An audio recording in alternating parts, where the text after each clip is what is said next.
కూటమి ప్రభుత్వం ఇప్పుడు అప్డేట్ ఇచ్చింది ఏంటంటే ఆగస్ట్ 15న ఫ్రీ బస్ రిలీజ్ చేసింది. అంటే శుభార్త చెప్పినట్టు అనుకోవచ్చు, తీర్పు చెప్పుకోవచ్చు. ఎలా చూడొచ్చు అంటారు? బాగానే ఉంటుందండి. ఆడపిల్లలు కొంచెం ఫ్రీగా ఉంటుంది. కష్టపడి డబ్బులు లేకుండా కూడా ప్రయాణం చేయొచ్చు. ఖచ్చితంగా మంచిదే కదా. ఎందుకంటే వాళ్ళు 6 పథకాలు ఒకటి అమలు చేసుకుంటూ వస్తున్నారు. 6 పథకాలు కూడా సూపర్ 6. కూటమి ప్రభుత్వం మాత్రం చక్కగా ప్రతిదీ ప్లాన్డ్గా అమలు చేసుకుంటూ వస్తుంది. తల్లి కొందరం కూడా జూన్ నుంచి వస్తుంది అనుకుంటా. జూన్ నుంచి కూడా ఇస్తామని చెప్పి ప్రకటించారు. ఖచ్చితంగా ఒకటి అమలు చేయాలా. మధ్యతరగతి కుటుంబీకులకి కొంచెం చేదోడు వాదోడుగా ఉంటే బాగుంటుందని ఆలోచిస్తాం మన అందరూ కూడా. ఖచ్చితంగా కూటమి ప్రభుత్వం మాత్రం ఖచ్చితంగా మంచి పని చేస్తుందండి. ఎందుకంటే పరిపాలన చేతగాని నాయకుడు ఇప్పుడు అధికారంలో లేడు. అన్ని రంగాల్లో కూడా సమదృష్టితో చూసే చంద్రబాబు నాయుడు అధికారంలో ఉన్నాడు. వీటన్నిటినీ కూడా కూలంకుశంగా పరికించేటటువంటి పవన్ కళ్యాణ్ అధికారంలో ఉన్నాడు. కాబట్టి కూటమి ప్రభుత్వం బ్రహ్మాండమైన అభివృద్ధి చెందుతుంది. మధ్యతరగతి సామాన్యులు దిగువ తరగతి ప్రజలకి అన్ని పథకాలు కూడా అందుతాయి. ఖచ్చితంగా అన్ని రంగాలు కూడా అభివృద్ధి చెందుతాయి. అప్పుడేంటి ఒక సంక్షేమం మీదే వెళ్ళిపోయారు అప్పుడు జగన్మోహన్ రెడ్డి గారు. ఈవేళ సంక్షేమమే కాకుండా అభివృద్ధి వైపు అలాగా ఫ్యాక్టరీలు కానీ ఐటీ కంపెనీలు కానీ నిర్మించాలని గట్టి ప్రయత్నాలు చేస్తున్నారు, తీసుకొస్తున్నారు, నిర్మించే ప్రయత్నాలు చేస్తున్నారు. అమరావతి కూడా బ్రహ్మాండంగా నిర్మితం అవుతుంది. ఈ 5 సంవత్సరాల్లో అంటే మన కూటమి ప్రభుత్వం 5 సంవత్సరాల్లో ఆంధ్రప్రదేశ్ అద్భుతమైన ప్రగతి సాధించబోతుంది. కొన్ని వర్గాలు ఫ్రీ బస్ అవసరమని కామెంట్ చేస్తారు. వాళ్ళ గురించి మీరు ఏం పదాలు చూస్తారు? ఇప్పుడు భారం ప్రభుత్వం మీద పడుతుంది, ఫ్రీ బస్ అవసరమని కొంతమంది కంపేర్ చేసుకుంటే తెలంగాణలోనే ఫ్రీ బస్ వల్ల నష్టపోయామని ఆర్టీసీ నష్టపోయిందని చెప్తుంది తెలంగాణ. పక్క రాష్ట్రం చూసి కూడా ఇంకా దీన్ని అమలు చేయాలనుకోవడం ఎంతవరకు కరెక్ట్ అంటారు? ఇప్పుడు ఆయన విజనరీ ఉన్న నాయకుడు ఎవరైనా ఉన్నారు అంటే ఇండియాలోనే నెంబర్ 1 నాయకుడు అంటే చంద్రబాబు నాయుడు గారు.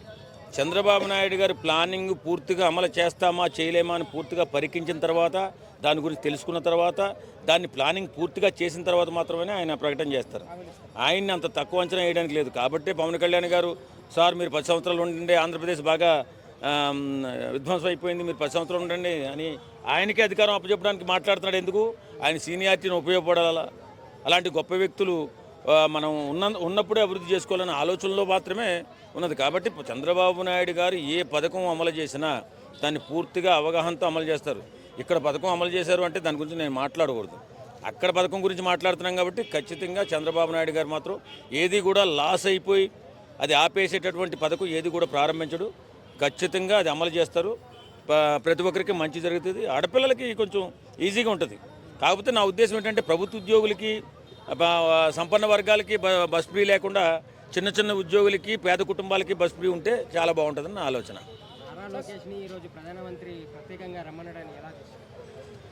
అవునండి, ఆయన ప్రధానమంత్రి గారు ఈ యువకుల ఆలోచనలు ఎలా ఉంటాయి అని ప్రతి ఒక్కరిని కూడా గమనిస్తూ ఉంటాడు. ప్రధానమంత్రి సామాన్యుడు కాదు కదా.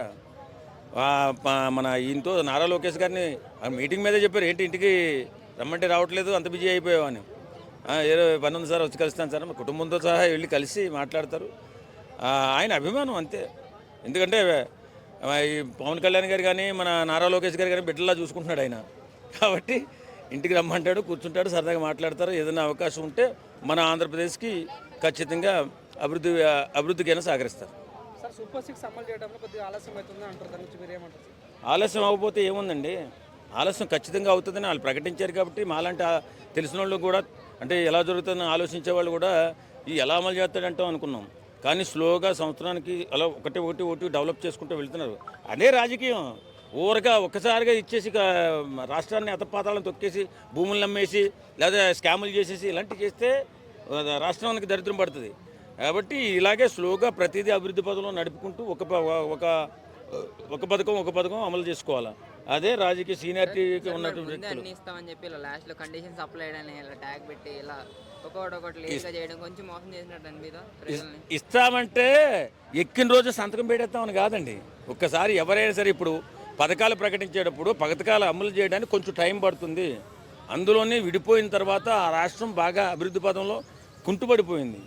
ఎందుకు? ఆయన ఏం చేశాడు? వచ్చి ఎవరు మన జగన్మోహన్ రెడ్డి గారు, ఆయన కేవలం సంక్షేమ పథకాలు మాత్రమే అందరికీ సమృద్ధిగా ఇచ్చాడు. అభివృద్ధిని కుంటుపడిపోయింది. రహదారులు పోయినాయి, అన్నీ పోయినాయి, ఏం లేదు, బిజినెస్ ఏం లేకుండా నాశనం చేసాడు. పథకాలు మాత్రం అరుగునోడికి తిన్నోడికి అందరికి ఇచ్చాడు. కాబట్టి అది అన్ని రంగాల్లో వెనకబడిపోయినాయి. ఇప్పుడు అన్ని రంగాలని వీళ్ళు చూసుకుంటూ వస్తున్నారు కాబట్టి సమానంగా అభివృద్ధి చేస్తారు. ఆలోచన అంటే అదే, పెద్దవాళ్ళు ఆలోచన అంటే అదే. అలా ఆలోచించగలిగితేనే రాష్ట్ర అభివృద్ధి జరుగుతుంది. ఒక్కసారిగా వచ్చినట్టు బాంబు బ్లాస్ట్కి ఇచ్చేస్తే మొత్తం కుట్టుబడిపోతే సర్వనాశనం అయిపోతుంది రాష్ట్రం.